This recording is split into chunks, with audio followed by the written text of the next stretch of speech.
تھوڑا بہت ستانے کے سوا تمہیں کوئی بڑا نقصان ہرگز نہیں پہنچا سکیں گے، اور اگر وہ تم سے لڑیں گے بھی تو تمہیں پیٹھ دکھا جائیں گے، پھر انہیں کوئی مدد بھی نہیں پہنچے گی۔ وہ جہاں کہیں پائے جائیں ان پر ذلت کا ٹھپا لگا دیا گیا ہے، الا یہ کہ اللہ کی طرف سے کوئی سبب پیدا ہو جائے یا انسانوں کی طرف سے کوئی ذریعہ نکل آئے جو ان کو سہارا دے دے۔ انجام کار وہ اللہ کا غضب لے کر لوٹے ہیں اور ان پر محتاجی مسلط کر دی گئی ہے۔ اس کی وجہ یہ ہے کہ وہ اللہ کی آیتوں کا انکار کرتے تھے اور پیغمبروں کو ناحق قتل کرتے تھے۔ نیز اس کی وجہ یہ ہے کہ وہ نافرمانی کرتے تھے اور ساری حدیں بھلانگ جایا کرتے تھے۔ لیکن سارے اہل کتاب ایک جیسے نہیں ہیں۔ اہل کتاب ہی میں وہ لوگ بھی ہیں جو راہ راست پر قائم ہیں، جو رات کے اوقات میں اللہ کی آیتوں کی تلاوت کرتے ہیں اور جو اللہ کے آگے سجدہ ریز ہوتے ہیں۔ یہ لوگ اللہ پر اور آخرت کے دن پر ایمان رکھتے ہیں، اچھائی کی تلقین کرتے اور برائی سے روکتے ہیں اور نیک کاموں کی طرف لپکتے ہیں۔ یہ وہ لوگ ہیں جن کا شمار صالحین میں ہے۔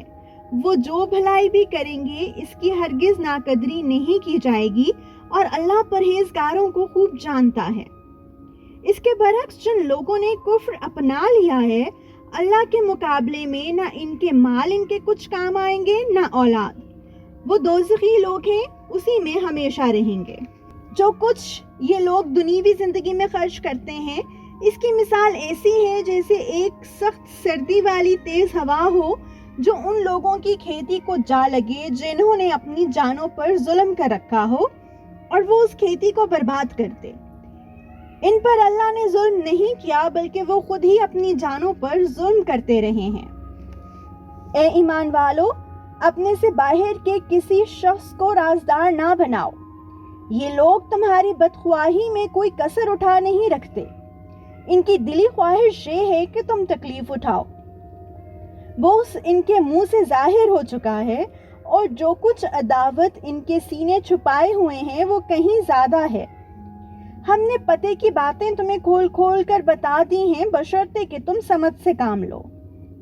دیکھو تم تو ایسے ہو کہ ان سے محبت رکھتے ہو، مگر وہ تم سے محبت نہیں رکھتے، اور تم تو تمام آسمانی کتابوں پر ایمان رکھتے ہو، اور ان کا حال یہ ہے کہ وہ جب تم سے ملتے ہیں تو کہتے ہیں کہ ہم قرآن پر ایمان لائے، اور جب تنہائی میں جاتے ہیں تو تمہارے خلاف غصے کے مارے اپنی انگلیاں چباتے ہیں۔ ان سے کہہ دو کہ اپنے غصے میں خود مر رہو، اللہ سینوں میں چھپی ہوئی باتیں خوب جانتا ہے۔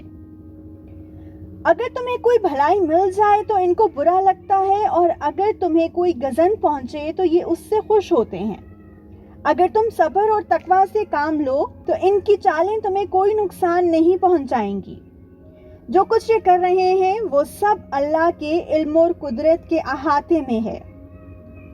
اے پیغمبر، جنگ احد کا وہ وقت یاد کرو جب تم صبح کے وقت اپنے گھر سے نکل کر مسلمانوں کو جنگ کے ٹھکانوں پر جما رہے تھے، اور اللہ سب کچھ سننے والا جاننے والا ہے۔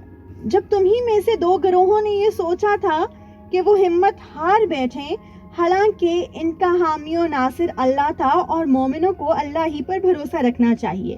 اللہ نے تو جنگ بدر کے موقع پر ایسی حالت میں تمہاری مدد کی تھی جب تم بالکل بے سر و سامان تھے، لہٰذا صرف اللہ کا خوف دل میں رکھو تاکہ تم شکر گزار بن سکو۔